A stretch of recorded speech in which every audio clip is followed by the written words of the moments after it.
مدینے سے جب نکلے ہیں مولا امام حسین کا لشکر کیا تھا؟ گھر کے ہی لوگ تھے، اور کون تھے؟ رات کو مدینہ چھوڑنا پڑا۔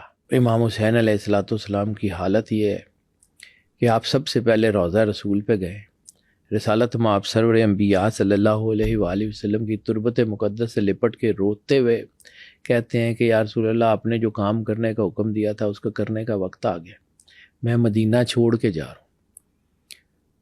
روتے رہے، وہاں بیٹھ کے رسالت مآب سے باتیں کرتے رہے۔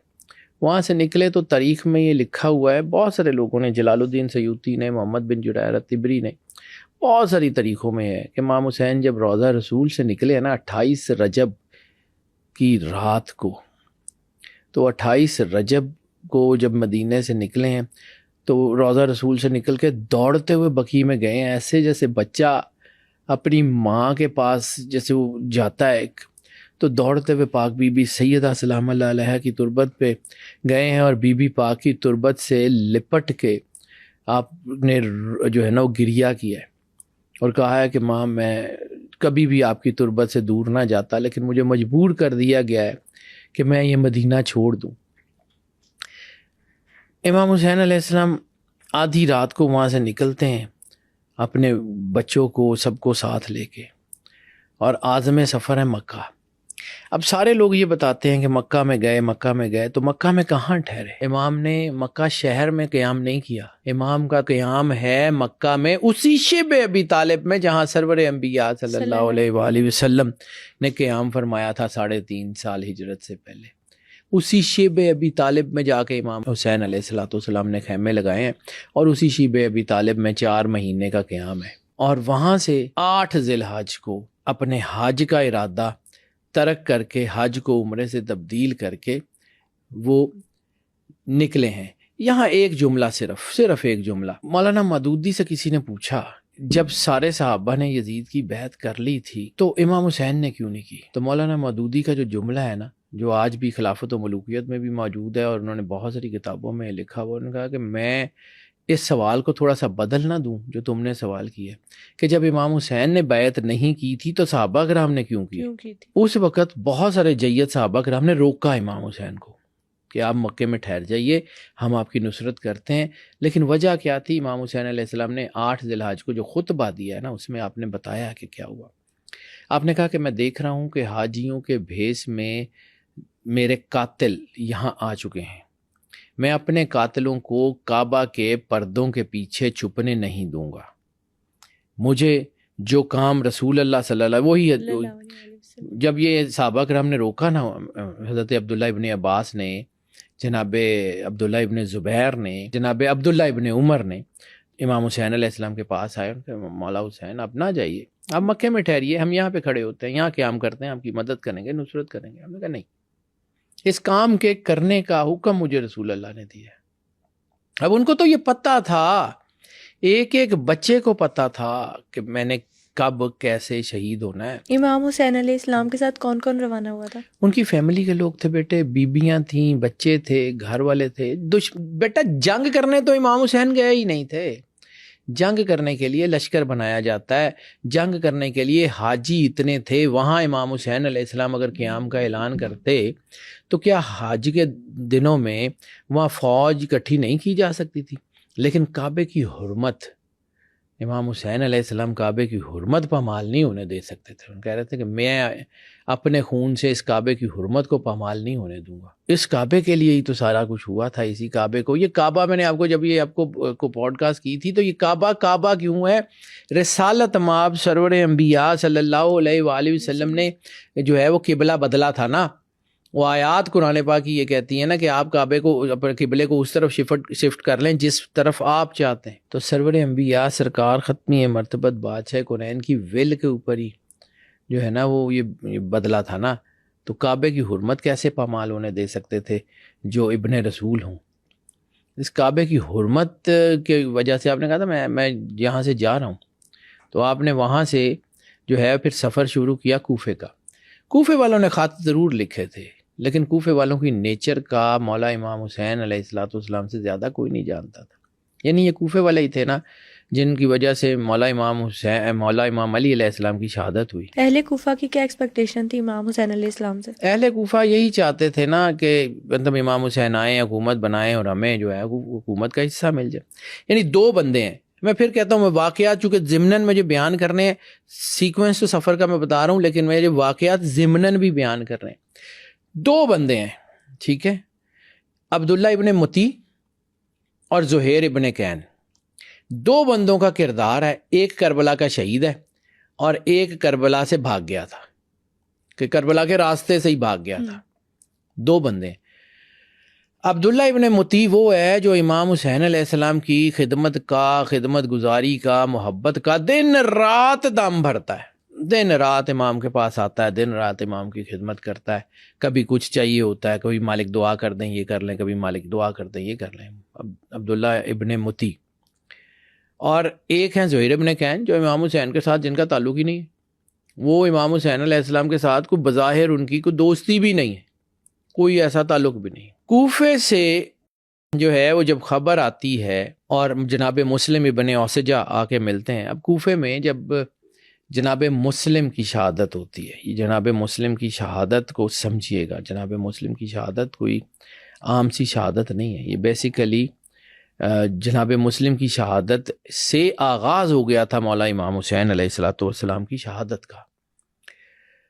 جناب مسلم کی شہادت سے بھی پہلے ایک جملہ صرف تھوڑا سا میں بات کرنا چاہوں گا، مجھے یاد آ گیا۔ امام حسین علیہ السلام کے پاس 4 سردار ایسے ہیں کہ جو پوری لشکر کے اوپر بھاری سمجھے جاتے ہیں، پورے لشکر کے اوپر اتنے دلیر سردار ہیں، اتنے بڑے سردار ہیں کہ ان میں سے کوئی ایک بھی فوج میں ہوتا تو پوری فوج چاہے لاکھوں کی ہوتی وہ جیت جاتا۔ ان کے بارے میں یہ کہا جاتا تھا کہ وہ اتنے دلیر لوگ تھے۔ بہت بڑا نام ہے محمد ابن حنفیہ، مولا علی کے بیٹے ہیں، مولا امام حسین کے بھائی ہیں۔ دوسرا نام ہے جناب عبداللہ ابن جعفر طیار، وہ جناب جعفر طیار کے بیٹے ہیں، مولا علی کے بھتیجے ہیں، اور پاک بی بی سیدہ مسافرہ شام کے شوہر بھی ہیں، بہت دلیر آدمی ہیں۔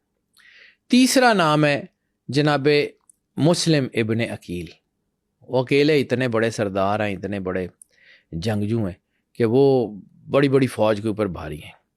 اور چوتھے سرکار عباس علمدار بادشاہ۔ یہ 4 سردار جو ہیں یہ مولا امام حسین کے پاس ہے۔ اب مولا امام حسین علیہ السلام نے اس جنگ کی پلاننگ ایسی کی کہ جناب حنفیہ کو مدینے میں چھوڑا، رسول اللہ کا گھر ہے، یہاں بی بی بنین بھی یہاں موجود ہیں، بی بی ام سلمہ بھی یہاں موجود ہیں، ام المومنین بی بی ام سلمہ یہاں موجود ہیں، یہاں رسول اللہ کے گھر کی خواتین ہیں، یہاں بی بی پاک صغرا سلام اللہ علیہا ہیں۔ اس گھر کی حرمت کا جو ہے نا وہ دھیان کرنا، آپ مدینے میں رہنا۔ جناب محمد حنفیہ نے جو ہے وہ پھر آرزو ظاہر کی کہ ٹھیک ہے، آپ کے حکم سے میں آگے نہیں جاؤں گا، لیکن اگر آپ مکے جا رہے ہیں تو مجھے مکے تک اپنے ساتھ لے جائیں، میں مکے سے واپس آ جاؤں گا۔ تو مولا نے اجازت دی۔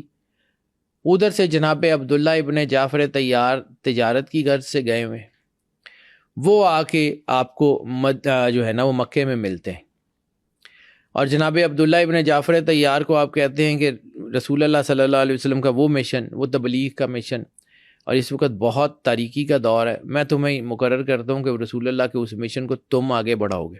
جناب عبداللہ ابن جعفر طیار نے اصرار کیا کہ مجھے ساتھ لے جائیں، آپ نے کہا نہیں، آپ یہاں رہیں۔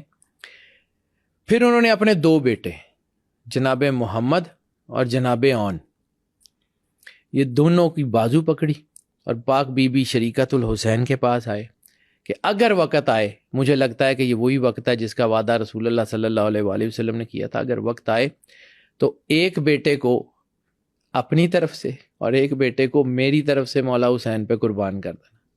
اپنے دونوں بیٹوں کو بی بی پاک کے حوالے کیا اور آپ وہاں مکے میں ٹھہر گئے، کیونکہ مولا کا حکم تھا، آپ واپس چلے گئے، آپ بھی مدینے کی طرف چلے گئے۔ تیسرا جو بڑا سردار ہے مسلم ابن عقیل، ان کو کوفے میں اکیلے لڑنے کے لیے بھیج دیا۔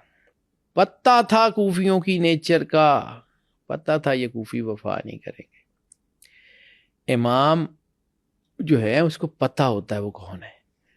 اگر سرور انبیاء صلی اللہ علیہ وآلہ وسلم کی حدیث یہ ہے اور سرور انبیاء صلی اللہ علیہ وآلہ وسلم کا فرمان حق ہے، اور اللہ اگر قرآن پاک میں یہ کہتا ہے ما ینطق عن الہوا ان ہوا الا وحی یوحی، کہ وہ وحی الہی کے بغیر کلام ہی نہیں کرتے ہیں، تو پھر ان کو پتہ تھا کہ رسول اللہ نے جو کہا ہے، جو رسول اللہ نے کہا ہے وہ حق ہے، وہ ہو کے رہنا ہے، اس کو کوئی نہیں بدل سکتا۔ رسالت مآب نے جب ان کے ظہور کے وقت شہادت کی بشارت دی ہو تو ان کو پتہ تھا کہ میں شہادت کی طرف جا رہا ہوں، ان کے بچوں کو بھی پتہ تھا، ان کی ایک ایک چیز، ایک ایک شخصیت کو پتہ تھا۔ علی اصغر علیہ السلام کے لیے جب مالک نے دعا کی ہے، اور علی اصغر علیہ السلام جب رجب میں دنیا میں تشریف لائے ہیں، تو تب مولانا کے جملے ہیں کہ الحمدللہ رب العالمین، اللہ نے مجھے جو ہے وہ شہادت کے لیے منتخب کیا۔ پیدا تو بیٹا ہو رہا ہے اور مالک کی زبان سے نکل رہے ہیں کہ الحمدللہ، اللہ کا شکر ہے، تمام تعریفیں اللہ کے لیے کہ جس نے جو ہے وہ ہمیں شہادت کے لیے اولاد دی۔ وہی 6 مہینے، یعنی رجب سے لے کے محرم تک 6 مہینے سرکار علی اصغر۔ تو مالک کو پتہ تھا کیا ہونے جا رہا ہے، کوفیوں کی طبیعت کا بھی پتہ تھا۔ یہ جو کہا جاتا ہے کہ جی خط آ گئے اور مالک کو پتہ نہیں لگا، نہیں، ایسا نہیں ہے، یہ جانتے بوجھتے کل اختیار کی جنگ تھی۔ رسالت مآب کا حکم تھا، رسالت مآب کا فرمان تھا۔